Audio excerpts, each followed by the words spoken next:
Autism గర్భం నుంచే మొదలవుతుందని, పిల్లల జీవితంలోకి ప్రవేశించక ముందే దాన్ని అడ్డుకోవచ్చని Resplice institute chairman doctor Chandrashekar Thodupunuri వెల్లడించారు.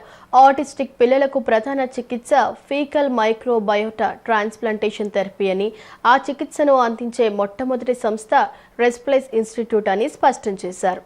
సోమవారం గాంధీనగర్లోని ప్రముఖ హోటల్లో డాక్టర్ చంద్రశేఖర్ తోడుపునూరి ఆధ్వర్యంలో మీడియా సమావేశం జరిగింది. ఈ సమావేశంలో డాక్టర్ చంద్రశేఖర్ మాట్లాడుతూ, చిన్నపిల్లల్లో మానసిక ఎదుగుదలలో లోపాలకు కారణం ఆటిజం ముఖ్య సమస్య అని అన్నారు. భారతదేశంలో ఆటిజం, ఇతర నాడీ సంబంధిత రుగ్మతల నివారణకు సమగ్ర విధానాన్ని అందించే మొట్టమొదటి చికిత్సా కేంద్రం రెస్ప్లైస్ ఇన్స్టిట్యూట్ అన్నారు. అనేక ఆధునిక రుగ్మతలకు కేంద్రంగా ఉన్న మెదడుకు సంబంధించిన సమస్యలను పరిష్కరించేందుకు చికిత్స అందిస్తుందన్నారు. రెస్ప్లైస్ ఇన్స్టిట్యూట్ ఈ నెల 14న విజయవాడలోని ఐకాన్ పబ్లిక్ స్కూల్లో ఆటిజం సమస్య ఎదుర్కొంటున్న బాలల కోసం ఉచిత శిబిరాన్ని నిర్వహిస్తుందని తెలిపారు. ప్రజలు ఈ సదావకాశాన్ని వినియోగించుకోవాలని కోరారు. I am doctor Chandrashekar. I am the founder of Resplice institute. మా ఇన్స్టిట్యూట్ తరపు నుండి మేము ఆటిజం ప్రివెన్షన్ కోసం we are developing one antenatal program. అంటే గర్భస్థ శిశువుని ఆటిజం నుండి ఎలా కాపాడాలి, దానికోసం ఒక మెథడాలజీ డెవలప్ చేస్తున్నాము. అండ్ ఆటిజం చిల్డ్రన్లో ఏదైతే మోస్ట్ ఎఫెక్టివ్ ట్రీట్మెంట్స్ ఉన్నాయో ఆ ట్రీట్మెంట్స్ని డెవలప్ చేయడానికి మనం ఒక రీసెర్చ్ ఇన్స్టిట్యూట్ని స్థాపించడం జరిగింది. దాంట్లో వన్ ఆఫ్ ది మెయిన్ ఒక ఇంపార్టెంట్ ట్రీట్మెంట్ మొడాలిటీ ఏంటంటే గట్ మైక్రోబయోమ్ ట్రాన్స్ప్లాంట్, అంటే ఫీకల్ బ్యాక్టీరియల్ థెరపీ అనేది ఒక ఇంపార్టెంట్ మొడాలిటీ.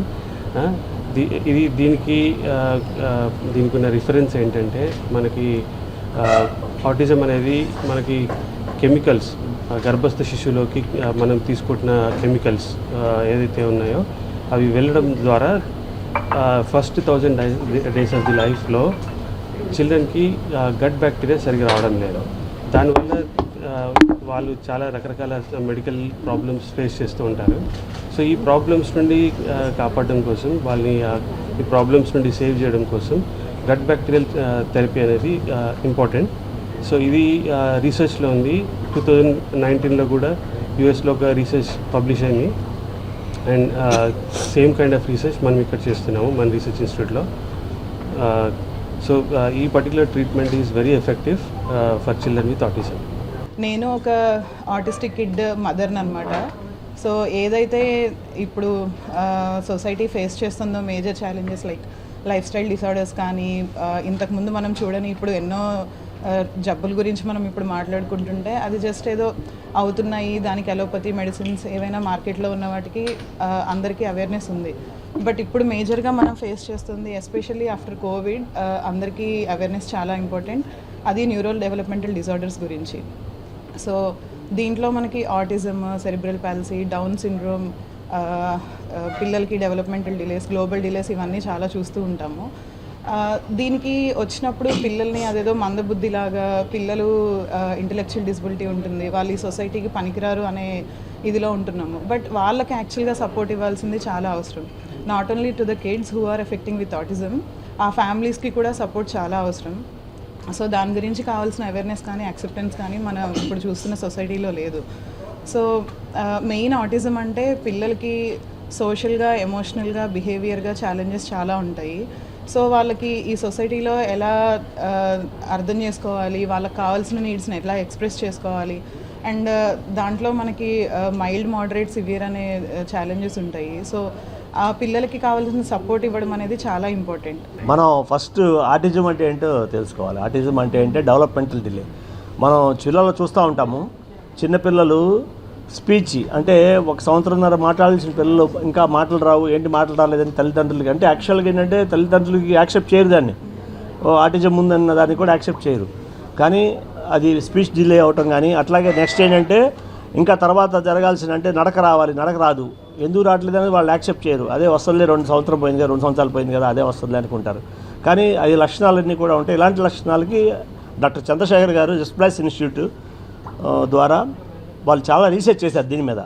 దీని రూట్ కాజ్ ఏంటి, ఆ రూట్ కాజ్ని మనం సరి చేస్తే, అంటే ఇదేంటే హోమ్లోనే సరి చేయాల్సిన అవసరం ఉంది. అంటే ఇప్పుడు ఫస్ట్ పిల్లాడు పుట్టాడు, మళ్ళీ రెండో పిల్లాడికి రావచ్చు, వచ్చే ఛాన్స్ ఉంది. సో అట్లాంటివి ముందు రూట్ కాజ్ తెలుసుకొని ఆ రూట్ కాజ్లోనే వాళ్ళు దాన్ని రెక్టిఫై చేయదలుచుకున్నారు. కాబట్టి దాని మీద అవేర్నెస్ క్రియేట్ చేయడం కోసం విజయవాడలో పెద్ద క్యాంప్ కండక్ట్ చేసి ఫ్రీ క్యాంప్ కండక్ట్ చేస్తూ ఉన్నారు.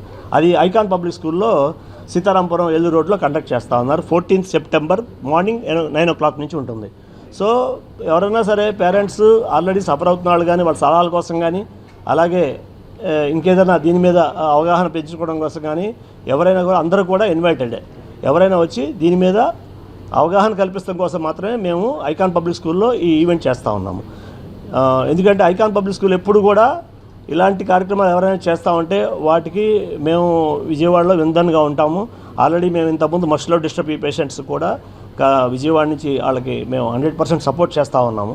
ఎందుకంటే దానికి కూడా అది డిజార్డర్, అది కూడా జెనెటికల్ డిజార్డర్, దానికి కూడా మెడిసిన్స్ లేవు. అలాగే ఆటిజం కూడా మెడిసిన్ లేదు, బట్ దానికి క్యూర్ అనేది లేదు. కానీ బట్ దాన్ని ఒక జాగ్రత్తగా చేసుకెళ్తే ఆ ఆర్టిస్టిక్ చిల్డ్రన్ని మంచి బ్రైట్గా చేసే అవకాశం అయితే ఉంది. అలాంటివన్నీ కూడా రీసెర్చ్ చేశారు కాబట్టి డాక్టర్ చంద్రశేఖర్ గారు దాని గురించి అవేర్నెస్ క్రియేట్ చేస్తారు మొత్తం ఈ క్యాంపులో. ADHD, autism, it may be a disorder, maybe a disability for a lot of people. కానీ నాకు అది ఒక ఎక్స్పీరియన్స్. బికాస్ ఒక తల్లిగా నేను మా కొడుకుతో ఎక్స్పీరియన్స్ చేశాను how it is to be a mother to a child on the spectrum. And సొసైటీలో దానికి అవేర్నెస్ లేదు. Okay, we from our foundation are collaborating with people like Chandrasekhar garu. He is doing a lot. కనీసం వరల్డ్లో వేరే కంట్రీస్లో పెద్ద కంట్రీస్లో they are taking steps to do research and to give free therapies. చాలా సపోర్ట్ ఉంటుంది.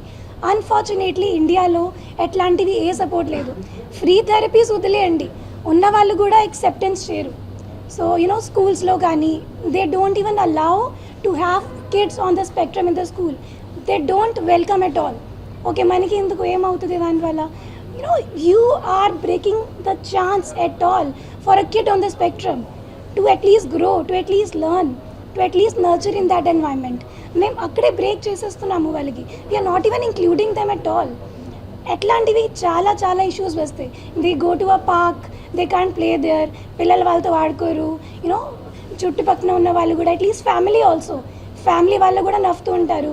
Okay, as ma'am was telling that మందబుద్ధి అంటారు, సమ్ పీపుల్ సే పిచ్చోడు, ఎట్లాంటివి మాటలు కూడా మాట్లాడతారు. So there is no awareness. కానీ మనకి వచ్చేసరికి తెలుస్తుంది. So what we have to do is we have to increase awareness to such an extent so that we increase the acceptance also. Awareness అనేది just ఒక ఫస్ట్ స్టెప్ అండి. what we have to do is we have to start taking action to make sure inclusivity happens.